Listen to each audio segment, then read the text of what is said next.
Okay, we've begun.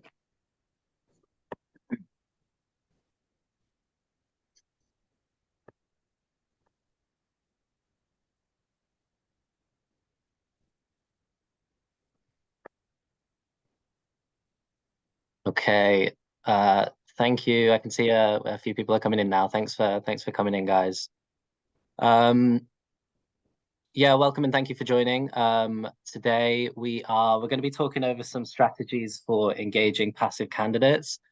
Definitely something that I'm really interested in as somebody that heads up the marketing team here, and I'm excited to hear what Crystal and Jacob have to say on the matter. So, we have a chat function, we have a Q&A box there. So if there's anything that Crystal or JP goes into today that you'd like further explaining, then feel free to use that, and I'll ask those at the end of the session to the team. All right.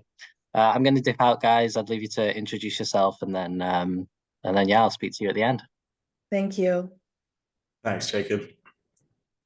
Hey everyone, thanks for making it today to our third webinar, I believe it is. As mentioned, today's webinar is on engaging with passive candidates in the life sciences market. So first, a bit of introduction into ourselves. My name is Crystal. I work as a senior consultant here at SEC Life Sciences.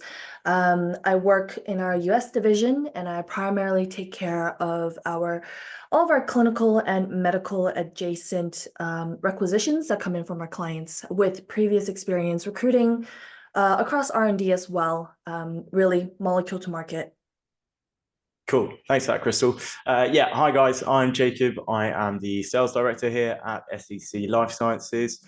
I've got a little bit of experience across the technical operations space, specifically in the northeast of the US, where I used to support cell and gene therapy companies build out their process development teams.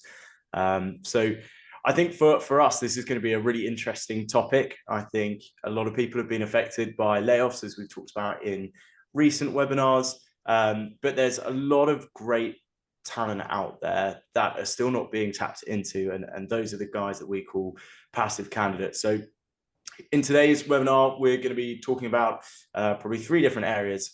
First of all, developing a strategic and long-term approach, how to build genuine relationships. It's something that doesn't necessarily come naturally to a lot of people. And then additionally, on top of that, we'll be looking at adapting strategies for different company sizes. It's key to look at not only those seed-funded and stealth mode companies, but also how the bigger guys are doing it within the space as well.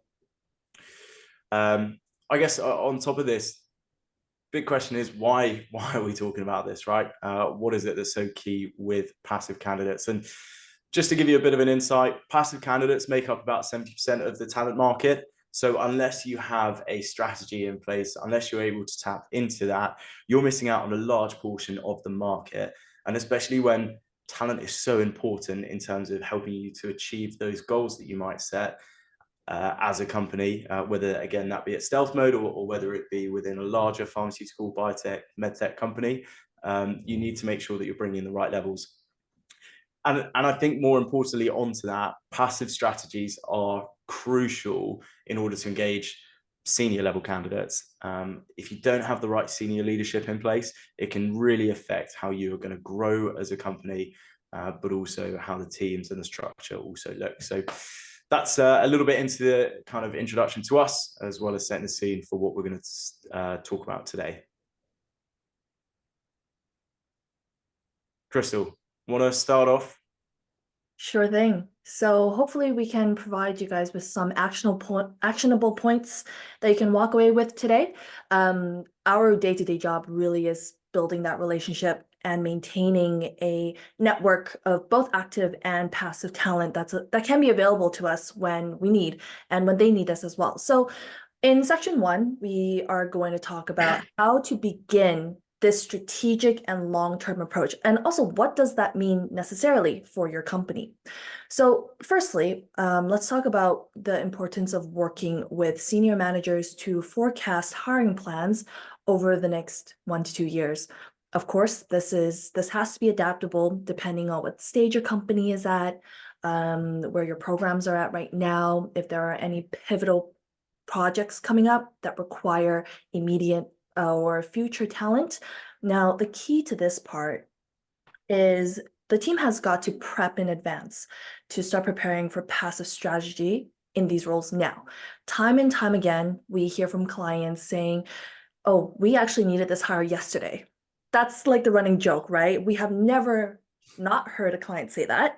Every single role that comes to us is, we needed this person yesterday or last week or last month. And usually the issue comes about when you don't have a readily pool of candidates to select from. And so you need to work with the senior leadership team to put together a communication plan that can be consistent. Ideally, what this means is that you have a talent acquisition or a human resources department and function where part of their job is to maintain this candidate pool within, whether it's the modality that your company is working in or within the therapeutic area that your company is working in. Primarily, depending on what stage the programs are in as well, forecasting what in the next year, what kind of hires you will be needing into the team. So some various communication channels that we have, they are face-to-face, phone, email, LinkedIn, and for some candidates where you have to create an even longer relationship, we're talking about maybe VP, executive level, coffee is a great choice, maybe even lunch as well. And the key thing here is to engage with these candidates, not in a way of, hey, listen, this is what I do for my company, and this is why it will be great for you.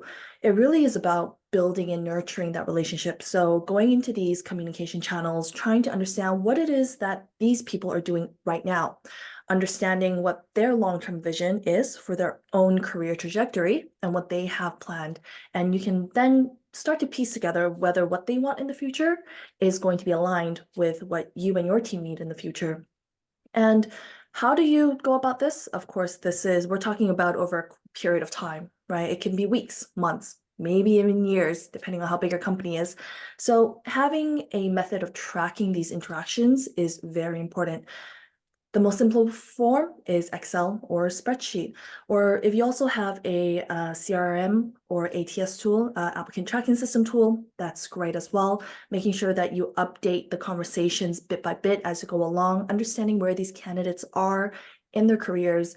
And we hear time and time again where candidates, they're ready to even transition into another functional group. And they may have a very valuable asset or skill set that you've known about for a while now. And you think to yourself, hey, you know what? If we bring them into the team now, they can utilize this previous skill set they have to transition even smoothly into the next function that they want to go into. And so the key thing to remember here is that the focus of this communication plan is to build and nurture a relationship. It's not about hiring. It's not about what you can give them and what they can give you right now. It's about just understanding what their story is right now and where they want to be. Jacob? I think probably a lot of questions that come up a lot of the time when we're speaking with talent acquisition or HR, or if the company is small enough, those kind of stealth mode or seed funded companies that don't necessarily have a HR or talent acquisition function, a lot of the questions are going to be around, well, how do I get senior managers to forecast those hiring plans? If we're looking at Europe, we're probably looking at kind of a year to 2 years down the line. If we're looking at the US, which moves a lot quicker, we're probably looking at that 6 to 12 month period. And I think just jumping back into that, it's mostly trying to understand, well, what has the turnover looked like previously? What is the minimum, capacity that that team can function with? And, if we take, for example, a process development team where in order for them to function, they need a minimum of 3 candidates, in the team, then I think making sure that you're having a consistent 1 or 2 people in the back pocket, just in case, they don't get the progression and those candidates decide to leave within your team. So making sure that you're making senior managers and hiring managers and leaders aware of potential losses within their teams and how you're going to basically create a talent pool beneath them in order to plug the gap. Because look, at the end of the day, we know that as soon as someone leaves a team, all that work gets spread across the team that are left over, and that can cause overwork, kind of devalue and demotivation, which in turn can lead to further leavers. So not only looking at growth, but also looking at if there's any risk involved in candidates or employees, sorry, leaving the organization. I think another thing in terms of putting together that communication plan that is really effective that we find on our side, but also with different talent acquisition and HR people that we work with, is asking those people that you have identified early on how they like to be communicated with. Some people prefer utilizing WhatsApp or Slack, for example, whereas others might prefer to meet at certain events that are happening. There's a lot of events and conferences happening over in the US and over in Europe. So making sure that you can attend those, not only representing your company, but also representing a nice, warm way of keeping in touch with people. But aside from that, get out, meet the people as much as possible, meet them for a coffee, maybe meet them for something a little bit stronger, like a glass of wine or a beer or something. But going out, meeting people face to face, I think has been a really effective strategy that we've used, but we've also seen from our talent acquisition partners as well, both across those Series A, Series B funded organizations, along to those global pharmaceutical companies as well. And something I wanted to actually add here, and you might be wondering, well, what do these people actually want to receive or hear if they're not active on the job market? What can I bring to the table to have them engage with me? So the reason why this is such a fantastic stage to engage with candidates is because you're no longer sitting in a position where everyone is trying to tell you, oh, well, I love the mission you guys are doing, and essentially, in a way, trying to tell you what they know you want to hear in order to obtain the job. Unfortunately, this could be the case due to the mass layoffs we have seen, but what is even more important for us is to ensure that when a candidate joins a company, that there is going to be longevity in that candidate being able to contribute to your projects. The worst thing that can happen is you invest in hiring someone, they last maybe 4 to 6 months, and then because it was a role taken out of desperation, let's say, they find something better and then they hop out immediately. You've just lost 6 months of investment into that personnel that could have been incredibly important to drive some form of pivotal program. So understanding what that candidate's motivation are in a time when they are passive is incredible information for you to have available to you when you decide to re-engage with them if there is some active hiring coming along. Yeah, I think that's the end of my thought. I think another thing to focus on, especially when you're reaching out to these passive candidates and understanding what they want to receive, is put yourselves into the shoes of those people that might not actively be looking right now, might not be actively looking in 6 months' time, but when the time comes, what would you like? Would you want to receive information about a role or an opportunity from a first-time reach out, or would you prefer to receive that information from someone that you've had a consistent touch point with over a longer period of time? And I think everyone would agree that it would be the latter there. Instead of it going from I've got a job for you to work for, that would be a good fit for you, moving it towards a conversation of what are you looking for in your next move, and how could we at X company be able to offer that opportunity in the future? Additionally, I think a lot of the time people forget about the deeper dive into conversations that you're able to have by having consistent touch points across different avenues such as WhatsApp or face-to-face meetings or whatnot. You're able then to move from a transactional relationship to a relationship where you're able to do a deeper dive into the family setup, hobbies, activities, etc., which then allows you to be able to tailor your outreach using those. If you know that someone's a massive sports fan, for example, you might be able to put in or send them some information about a sports day that you guys have had, which I know is something that a lot of companies like to push out onto their socials, making it more targeted, which makes that person feel more appreciated and more valued, even if they aren't a current employee of your organization. Yeah, and I guess to wrap up this section, I would like to finish off with a very specific example that we use, in our day-to-day. So I mentioned in the beginning that I very much focus on building out clinical and medical teams. And so what is important here is that, a lot of these professionals, they want to have, let's say, that NDA or a BLA submission experience under their belt. So when I engage with passive candidates, they will tell me what is public information that's already been shared in their current company, understanding where those projects are now, and being able to follow up maybe as the project timeframes come closer, because once these candidates have achieved what they aim to achieve in their current company, then that could be a great chance, and even allow you to get ahead of the game before that really strong candidate decides to go look elsewhere for themselves. If you've built that relationship up, you can get in there early and ideally be able to snag the top talent that you require for your team. Same thing with medical affairs. Of course, it's all about being able to launch drugs, how successful it is in the market. So understanding where these candidates sit within that launch process as well, what kind of contributions they make. Of course, this is understanding their experience and skill set will allow you to make the appropriate outreach at the appropriate time, where they have gained that experience and can help contribute to a new journey, let's say. Right. So looking at the next topic for us to discuss, we'll be looking at personalized communication for building genuine relationships. So to kick us off, I think it's understanding the need of what the candidates' needs are, learning about their career goals, work environment preferences, personal preferences, rather than using that time as an opportunity to sell the role of your business. Again, something that we kind of just touched on, but it is really important to put that across, because a lot of the time people do forget about it.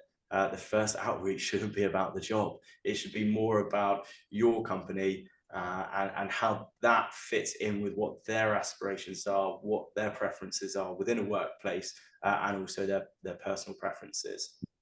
So creating that tailored communication. If you're performing outreach on LinkedIn in mailing, which I think is something that happens quite a lot within our space, we know that one-to-one messaging works so much better than if you're sending out a mass spec to multiple different candidates across different spaces. It allows for that personalization, which is something that is incredibly important and something that a lot of people have been harping on about for a long period of time. It is worth the extra effort, especially for those senior roles, but also down to the most junior of candidates, making them feel special, making it feel like they are the person that you are actively trying to poach and bring it into your organization. Anything to add on to that one, Crystal? You've covered it. Covered it, cool.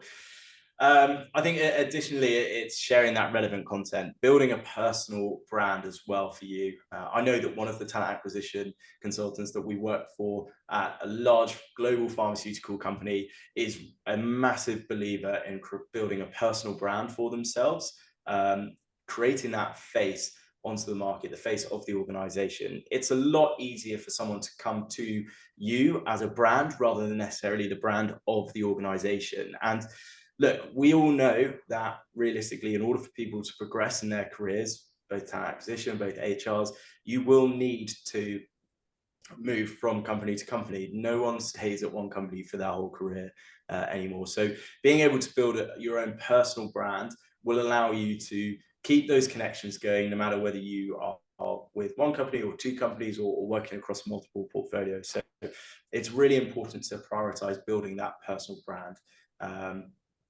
Be consistent about posting about your company, the culture, everything outside of the job itself.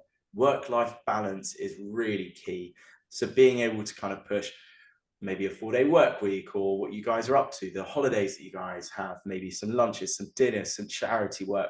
All of these things, especially with new generations coming through, are really, really important in building genuine relationships with potential talent coming through the door. It's also about utilizing the tech that we have. Everyone has the ability to do this. So making sure that you're utilizing your connection requests, for example, on LinkedIn. I believe it's about 100 connection requests per week.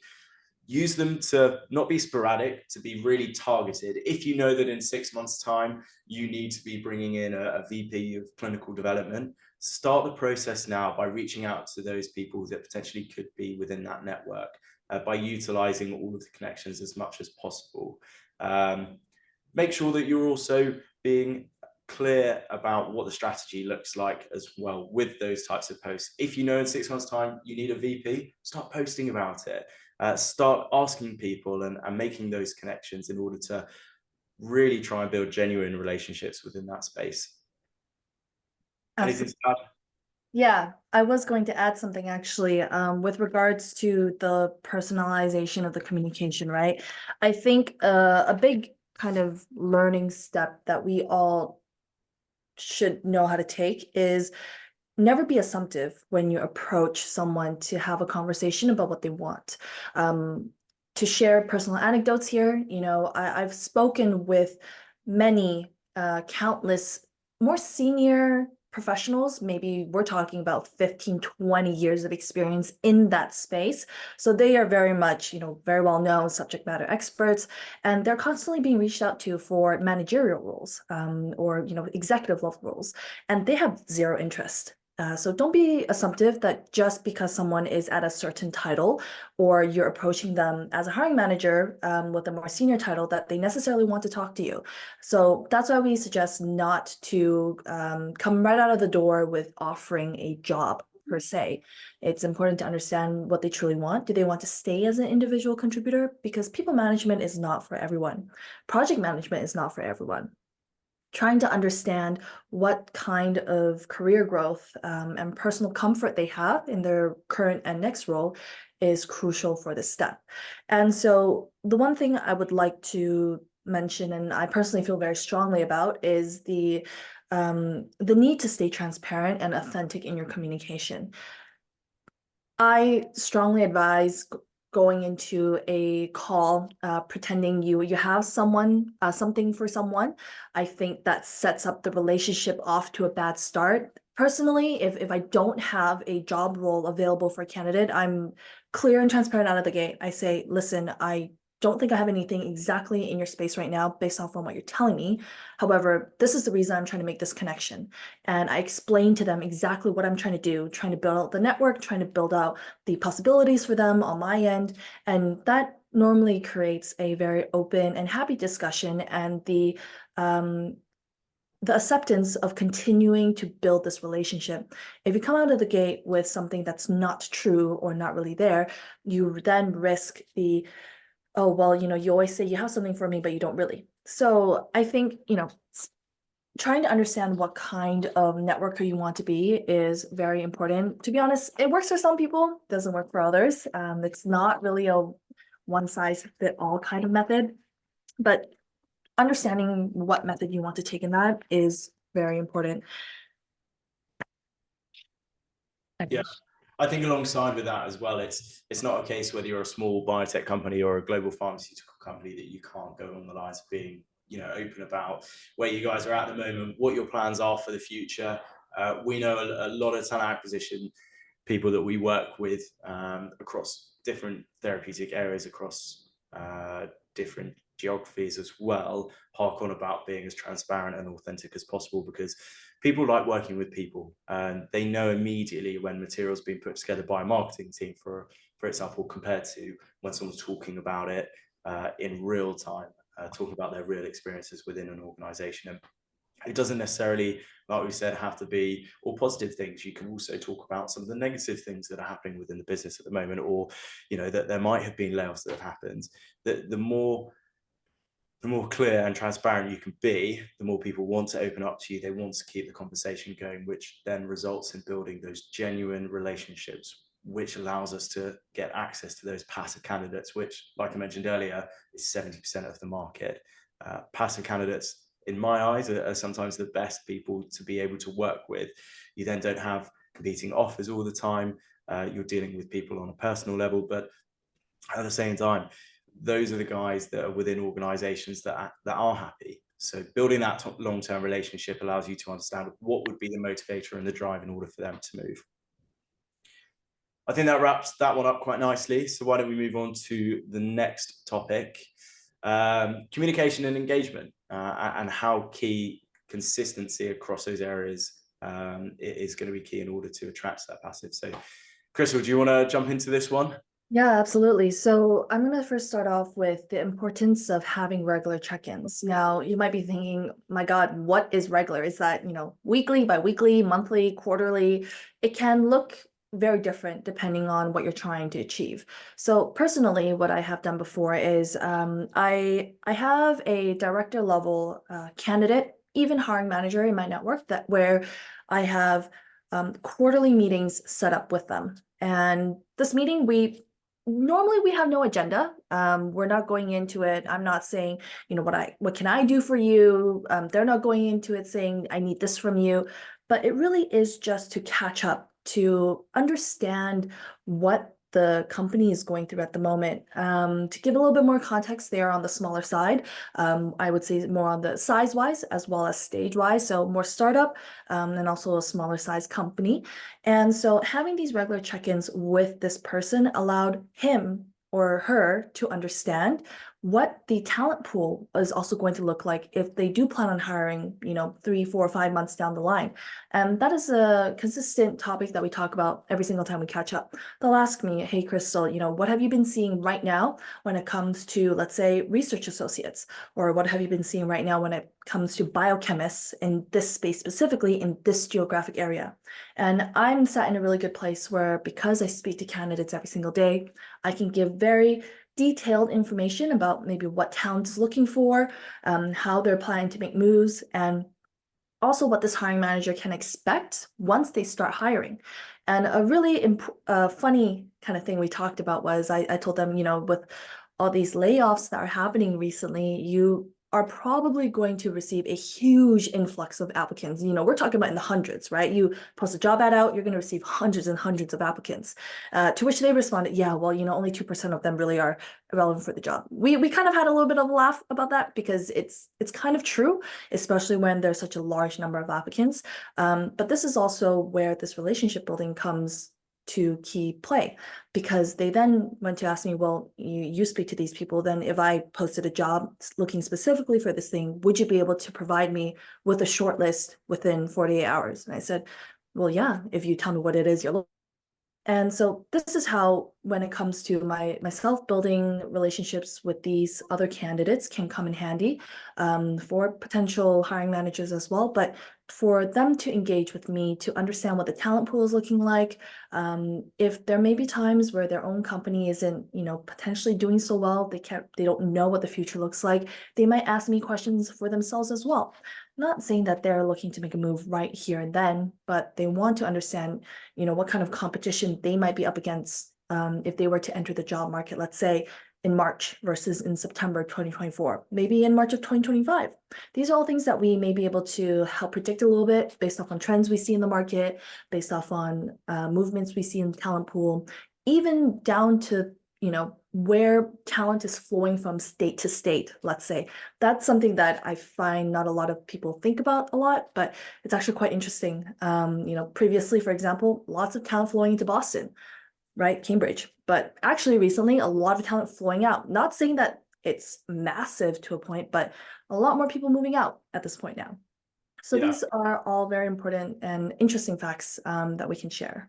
Yeah, definitely. And I think with other biotech hubs, especially in the US, that are starting to increase, I mean, Novo Nordisk just releasing some really interesting news about their expansion in North Carolina.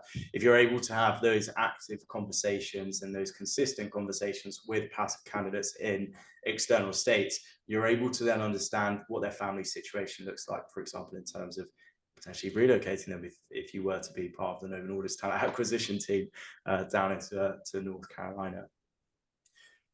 I think kind of re-looking back as well in terms of that consistent communication and engagement, I think it's a case of being honest and transparent, yes, with what your kind of intentions are of why you're wanting to have the communication, being upfront with them that, you know, they're a great candidate. You don't necessarily have something right now, but if something was to come up, you want to keep the conversation flowing. Building that rapport when there's no immediate job opportunity is integral. And when you ask about the regular check-ins, just make sure to communicate clearly with them in terms of what that looks like for them as well. A lot of people are busy people. They might not necessarily have the time to jump onto a phone call with you every single week. It might be a case that they want a regular check-in on a monthly basis that suits them at a decent time. And I think that's where the flexibility also needs to be. From our perspective, we're pretty flexible in terms of, you know, Saturdays, Sundays, late nights on Mondays, early mornings or on Tuesdays. But for you guys as well, if you're talent acquisition or even hiring managers as well, just make sure that you can offer flexibility in terms of meeting the requirements that the guys are looking for in terms of those regular check-ins. And I guess that kind of leads on when you do end up engaging with these passive candidates, and let's say, you know, something is available now and you're thinking, perfect, I know exactly who I'm going to call up because I think that they would really suit the team well, the culture well, they've got the right skill sets. Now, what do? The most crucial factor here is to make sure that you have good timed feedback for this person, because you've been maintaining this relationship with them for so long, and time again we do see, unfortunately, that when these candidates are being engaged, or let's say re-engaged in interview processes or hiring processes, when the process then takes a month or two to drag out, it is incredibly quick for someone to lose interest. Well, what is that saying? It's you know, you can make lots of good impressions, but then one negative can like overturn the whole thing. I know I'm not saying that right exactly, but I hope you guys get the gist there. And that's very crucial when it comes to the interview and hiring process. Not to say the least that, you know, word travels very fast in our industry, depending on what modality, what therapeutic area you're in, what geographic area you're in. Sure, there may be many competitors when it comes to companies and brands out there, but once someone experiences something, they are going to tell their fellow colleagues and fellow friends about their experiences when they spoke to your company or with your hiring managers, for example. So ensuring that there is quick but constructive feedback is very important. Making sure that the feedback is tailored, I guess you could say.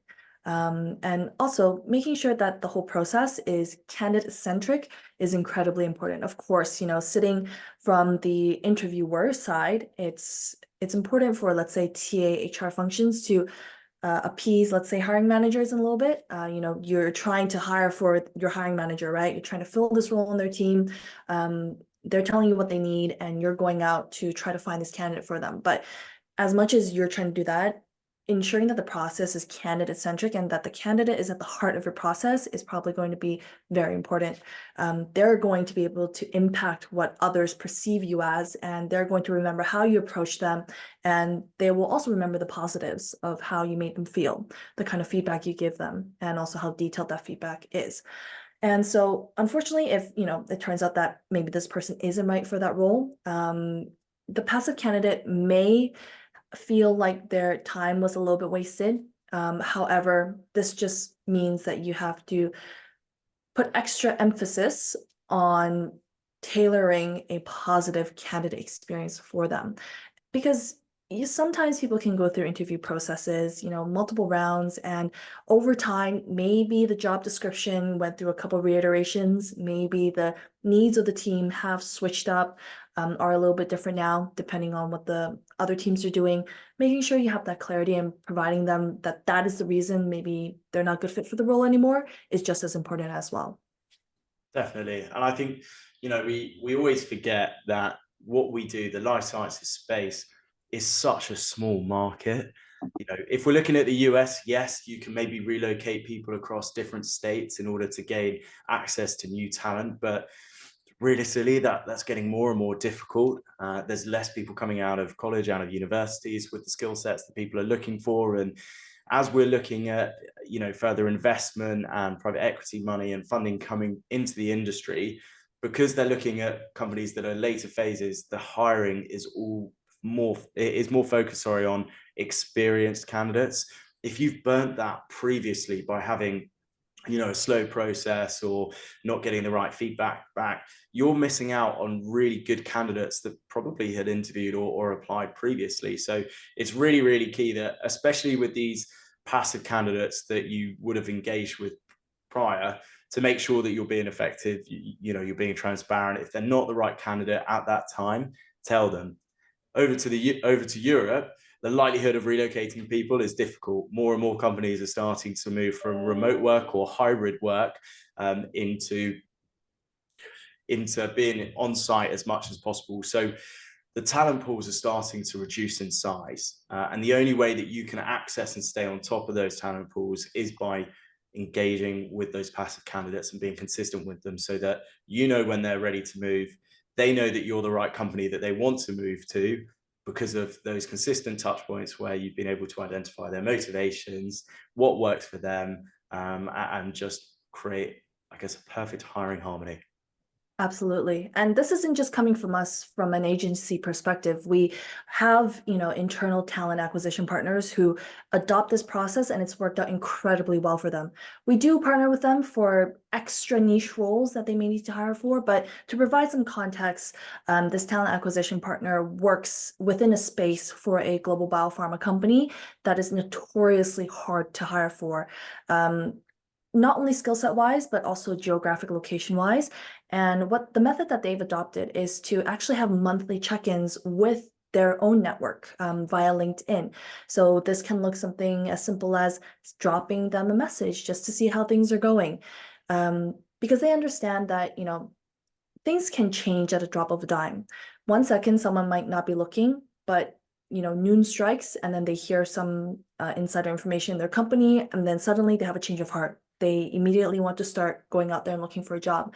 What this talent acquisition partner told us is that they are now their entryway into the company, because they will always tell these candidates, these passive candidates, listen, if you have anything you need, if you want to know anything more, just come to me. I am your way in. You can ask me any questions.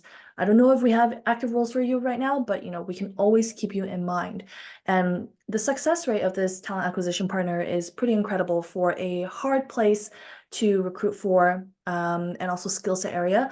They have been able to convert, I want to say maybe like 5 passive candidates now that they have been in touch with consistently over the past year and a half, who are now open to relocating because of family situations, because of company situations, and also have that right skill set now because they've been able to achieve some particular aspect in their project at their current company. So we also wanted to, make it clear that these methods that we adopt from an agency side, we've seen being adopted and used from an internal side as well, and it's done great favors for them. And if there is capacity in your internal team to provide this sort of, I don't want to say service, but let's just say this aspect, then highly recommend you do that for sure. Definitely. And if you're a little bit concerned or not sure whether you've got the right strategy in place, Crystal and I are always here, more than happy to jump onto calls to have a little bit of analysis. We can be honest and open about it, whether you're a client or not a client at all. We're always here to try and help the industry as much as possible, because securing talent is key in order to see drugs progress, in order to cure lives or to save people. So it's incredibly important. So something we haven't touched on yet, but is really important to touch on, is adapting messaging per your company size. And from my perspective, working with those kind of seed stealth mode companies in order to try and get the message out there as much as possible, to Crystal, working with big pharmaceutical companies, there is a slight difference. The message is kind of the same across all of them, but there are slight differences depending on the sizes. So Crystal, big pharma, do you want to kick us off with that? Let's do it. So some of my closest client partners definitely stem more in the big global biopharma space, also trickling down into maybe mid-sized firms. We're talking about a few to a handful, hundreds, 500, 400, 600 personnel.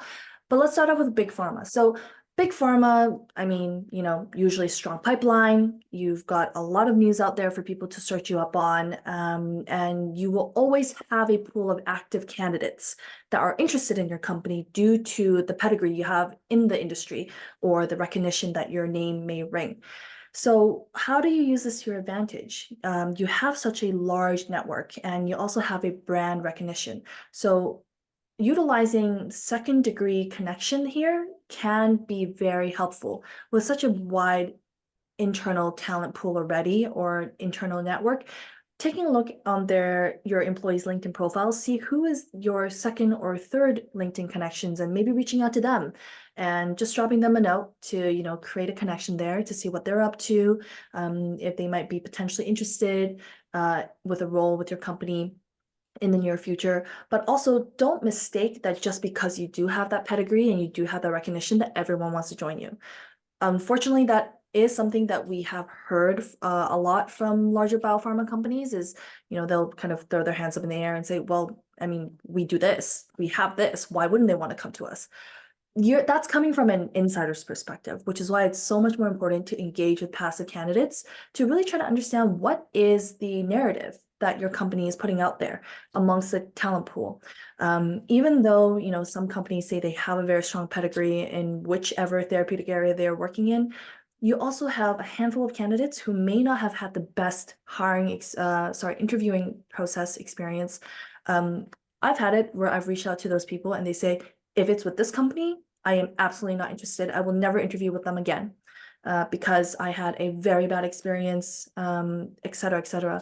And the fear here is that that news is going to trickle further and further into the candidate talent market. You can't mitigate all negativities, of course, but never assuming that just because you have a certain recognition or you have a brand name in the market is the first step to engage with passive candidates. Joke around a little bit. Hey, maybe you've heard about us. What do you know about us? You know, and kind of take the conversation there. And engaging with passive candidates for bigger pharma, focus your messaging around innovation and also what the career advancement opportunities look like for that specific function or for that specific group.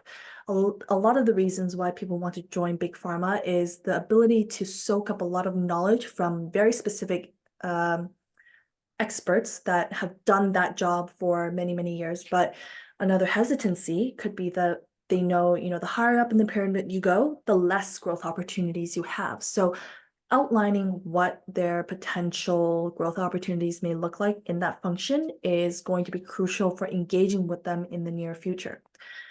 So that's a little bit on the big pharma side. To kind of jump into the more mid-sized firms before passing over to Jacob for the more smaller companies. So for the mid-sized firms, you know, here you're kind of stuck in a very interesting place, right?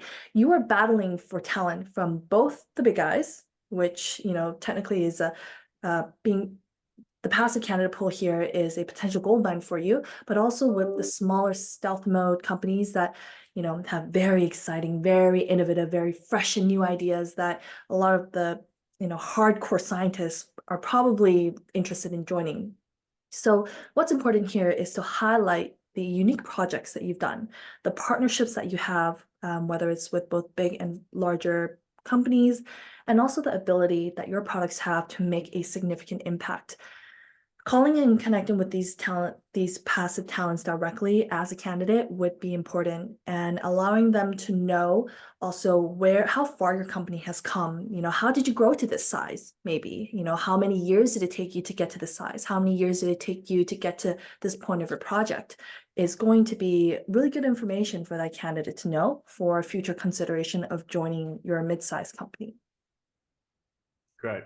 Thanks, Crystal. So yeah, I guess moving on to those stealth mode and small companies, I guess, look, 2021, 2022, so exciting being those stealth mode companies. You didn't need to do too much actually in terms of engagement out into the market and trying to attract those passive candidates because it was exciting. It was kind of low risk, but look, 22, 23, tide has turned. It's a lot more difficult as a stealth mode or a small biotech company in order to attract those candidates and especially those passive candidates in the market. Yes, it's super exciting in terms of the agile, innovative environment that you're creating, and you're able to get that out there. But there's a lot of risk involved, especially with those stealth mode companies. So look, be completely transparent from the get-go. Be honest about the challenges and the opportunities that you have within that startup environment. It's not going to be for everyone. Trying to attract someone maybe from a large pharmaceutical company and bringing them down, you might be able to talk about how there's less red tape, how there's opportunity to progress, to maybe leapfrog their career in terms of where they are at the moment. But discuss with them nice and early what the risks would look like of joining that stealth mode company, about the consistent grind, the fact that it might not be a 9-to-5 job, which doesn't suit everybody, especially with families and kind of outside extracurricular type of activities. So how are you going about, you know, adapting the messaging? And I think a key area for companies to focus on at this level is branding the leadership team, branding and talking about the investment that you've been able to gain and who those investors are, I think is really, really important. Those with a really great track record of being able to develop a company from stealth mode in order to achieve their Series A or their Series B funding is a really major selling point within the industry, and something that people are interested in finding out about, no matter whether they're a research associate coming fresh out of school or whether they're a seasoned biotech entrepreneur. So making sure to sell in the leadership team, selling in the investment, but like I mentioned, talking about the risks that you guys are going to face and the type of personality that you need in order to bring into your team.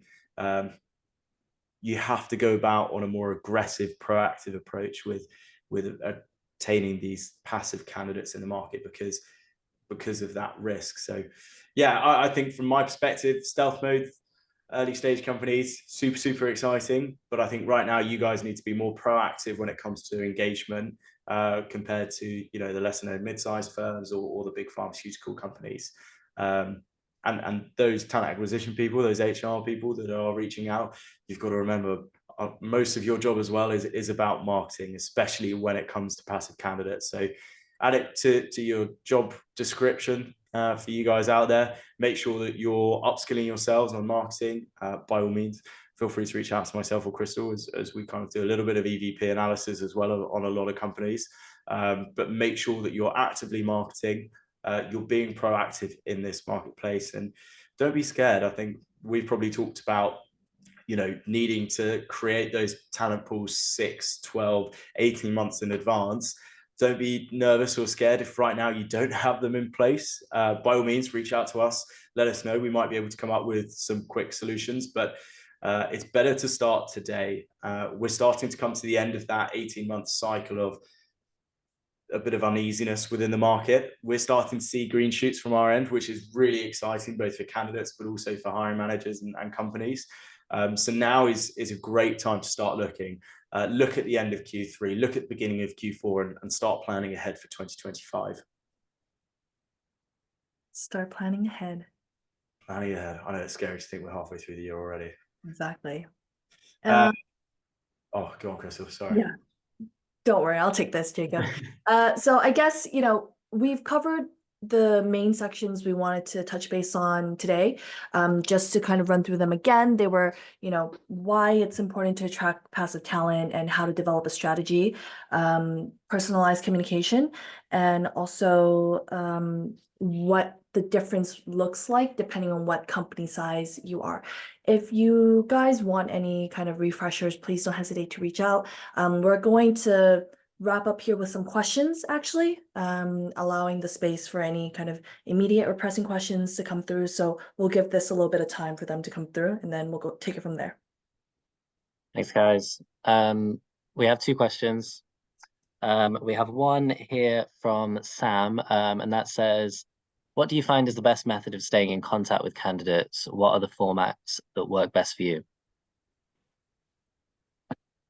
I'll take this one because I think I do more of the candidate work here. So thanks, Sam, for the question. The best method that I find, for us, it's always phone first, right? We always try to drop someone a quick phone call. It can be a couple minutes to, you know, a handful of minutes long. Hey, how's it going? Do you remember my voice? This is what I do. This is what we talked about last time, and take it from there. Sometimes, like I have shared before with the personal anecdote, people prefer to actually have meetings booked in. So with that passive hiring manager / candidate I was having regular touch points with every quarter, we would actually set up a video call, 30 minutes long. Doesn't have to last 30 minutes, it can be 15 minutes, but it was a set aside time that we knew we could come together and have a chat about the market. So number one, I would say phone. Being able to engage with the individual by seeing their face is very important. That's also highly recommended. But just for something, a quick fix, LinkedIn honestly is great. You know, like a quick LinkedIn message where they can see your icon, they know your face, they can see your job title, know where you're coming from is fantastic. Lastly is probably going to be email. I mean, how many of us have hundreds of emails kind of just sitting there waiting to be cleared off, right? So I think on the email one, what I would do is I would probably just create a side inbox and just have a list and just call it passive candidates. And I would just keep an eye on that from time to time, maybe send out, you know, a personalized email every now and then to the guys there. it's personal preference, right? And I think that's why asking people nice and early on, how would you like to be communicated with? What's the easiest method for you? Allows you then to kind of tailor it to each individual. Thanks, guys. And then one more here from Paula. How do you stay in contact with candidates in a way that isn't intrusive? So I'm reading between the lines a little bit here. If your normal outreach is, I've got a job, how do you maintain consistent contact if the topic of conversation is not about a job? Do you want to kick Personally, yeah. for me, it's about having that very frank conversation about what the industry looks like. The great thing is working in life sciences, we see constant change every day, every week, every month, right? So because there's so much change going on, having an open conversation about what's happening in the market is perfectly fine, I think. Kind of having a laugh maybe about the misfortunes that you guys are both facing when it comes to either attracting the right kinds of people or being able to move projects forward. And then kind of understanding if they have any struggles that they're facing in their current company. Now, this doesn't mean that they're necessarily ready to make a move from their current company, but sometimes people, especially in a smaller company, they don't want to leave their current employers high and dry. They want to have a smooth transition period because they know that your reputation lasts, as we already spoke about. So they might have some dissatisfactions with their current company, and understanding what could be changed to make their satisfaction levels higher can also help you determine what they might need if in the future they decide to join your team. Yeah, I think for me, it's always been about market knowledge and talk about industries. When I'm staying in touch with passive candidates previously, or even kind of hiring managers now, for example, it's always dropping tidbits of what I'm finding on the market. Hey, did you see that news? Whether they have a disagreement and they believe that, mRNA or RNA space isn't something for the future and that it's just a bit of a fad, which is a conversation I've had with a few people at the moment. Even just dropping them notes about, hey, did you see X company receiving $100 million worth of investment? What are your thoughts into this? How do you reckon that's going to impact the space? Anything outside of the job or sometimes outside of the company, I think is really key in order to answer that question. Great. Well, thank you guys. Some really good advice there in the questions and good advice in the session overall. Yeah, thank you. Thanks for delivering that, and I hope everybody attending got some actionable points there that they could use. Great. Okay, guys, I don't know if you want to sign off. I'm gonna go ahead and say after this session, you're gonna receive an email into your inbox. It's just gonna ask you about the value that you got from today, and most importantly, the kind of things that you'd want to see from us in any future session. So I'd really appreciate it if you could take the couple of minutes it takes to answer that. But otherwise, guys, do you have anything to say at all? Just thank you for attending. Yeah, thanks for attending. And look, we want to continue doing this. We want to provide as much insight and support as possible into this industry. So if there's any type of topic that you want us to discuss, whether it be in a one-to-one session or whether it be setting up a webinar or whatever in the future, please do let us know. We've got a few ideas ourselves, but we'd love to hear from everybody. Yeah, exactly. All right. Thanks, everyone, and enjoy the rest of your afternoon. Thanks, guys. Bye.